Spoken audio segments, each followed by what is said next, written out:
Beach FM, locals talking to locals. And it is time to catch up with my good friend, John McBeth, who's spent a lot of time in Auckland over the last few months, haven't you?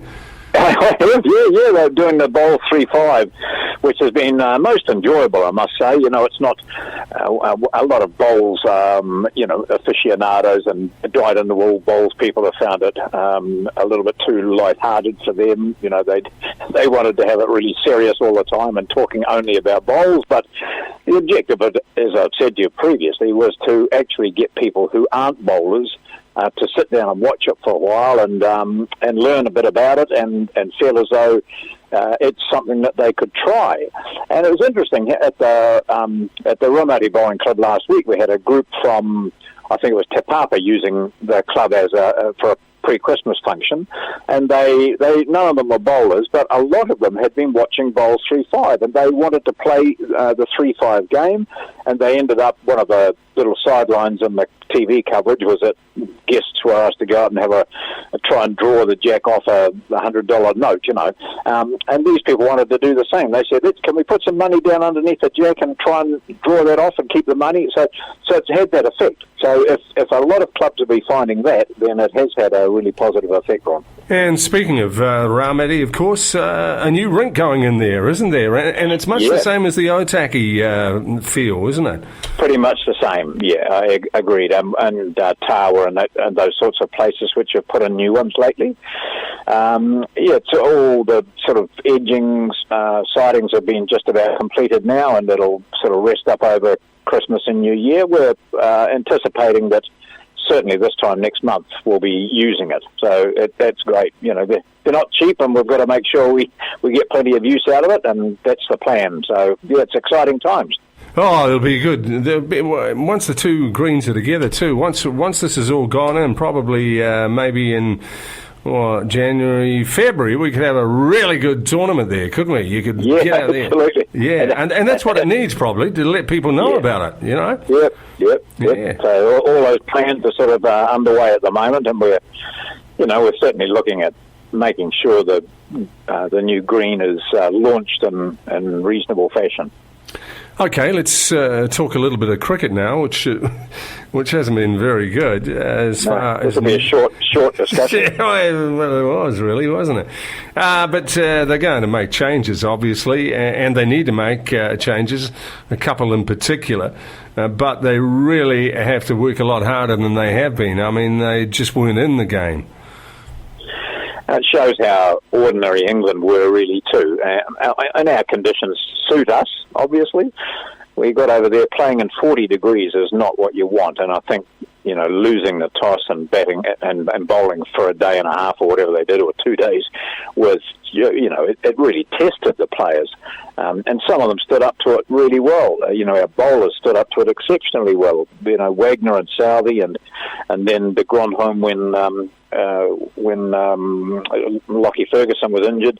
So they bowled a lot of overs in heat, and they never gave up, and the fielding was sharp. But when it came to facing, and I can understand it, facing the likes of Mitchell Stark, then it's tough stuff, isn't it? And on those sort of pitches, and I don't think Melbourne be much different, I don't know.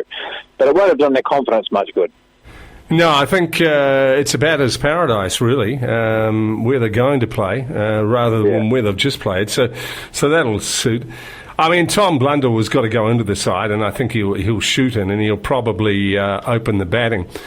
And the other thing for them is probably, I guess, who's going to be the other spinner? No, I don't know. Well, Todd Astle, I suppose. Yeah, it'd be Todd Astle. Yeah, you'd have to put him in. Another two that'll go in.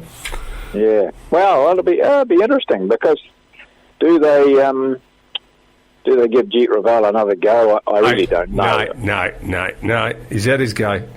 Yeah. Well, then you're putting in a makeshift opener, and we're sort of getting back to square one, aren't we? So we need a real opener in there, and it's really surprising and disappointing that Raval has not fired.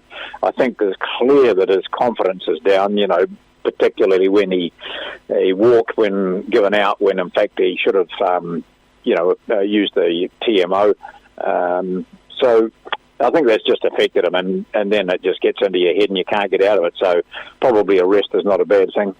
No, it probably isn't. I mean, Blundell is a class act, to be fair. And, you know, he can play anywhere between opening the batting and six. And if they get it right, and with Astle into the side as well, I mean, Astle used to open the batting, for goodness sake. I mean, you could try, you wouldn't try that, but you could. And Watling's tried it before, and Nichols has opened it, so I don't know what they'll do, but so that'll be very interesting. But they can't afford to go along like they did against Australia in this first test, because there's no doubt that number 2 ranking in the world sits uneasily with New Zealand. No, that's true. A quick thing, and when we talked off air about this, Ian Foster getting the All Blacks job, we haven't learned who's going to go with him. But there's a lot of talk about, you know, should he have really got the job? Well, it's one out, you know, 2 contenders. You know, so what do you look at? I often say to people, it's not really just the coach, it's the package. And a lot of people say, well, Foster's never won anything. Well, he's won when he's been the assistant coach to the All Blacks, so he's been in that winning atmosphere. He knows what it's like to win. He's seen how the All Blacks can win, and he's also seen how they can lose. So I'd imagine he would have gone into this discussion, the interview, saying, well, this is what I've done with the current or the past regime. I'm going to do this. These are my plans as well. These are the people I'm going to bring in with me.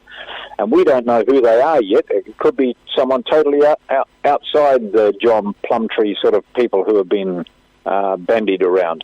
So they look at that, and then they look at Scott Robertson with, you know, 3 Crusaders titles.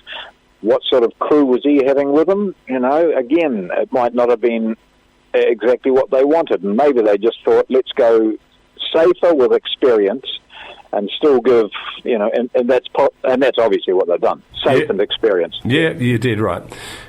You staying around at Christmas, John, or you heading? Oh, heading down south in early New Year, just for a few days, just a family reunion down in Geraldine, so I'll be, we'll be doing that, but in the main, we're around here all the time. Well, that's good. We will certainly catch up, mate, and thanks for talking to us throughout this year. Okay, yeah, and, you know, Merry Christmas. Well, I get lots of people rock up and say, I heard you talking rubbish on the radio again with Ron, and it's nice to know that people still tune into the radio quite a lot, don't they? Yeah, they do. And up this region, you know, Beach FM is really a big part of the community. Yeah, it is, mate. Okay, cheers. We'll catch up, mate. Thanks. Okay, that is John McBeth with us here on the beach. 106.3 Beach FM.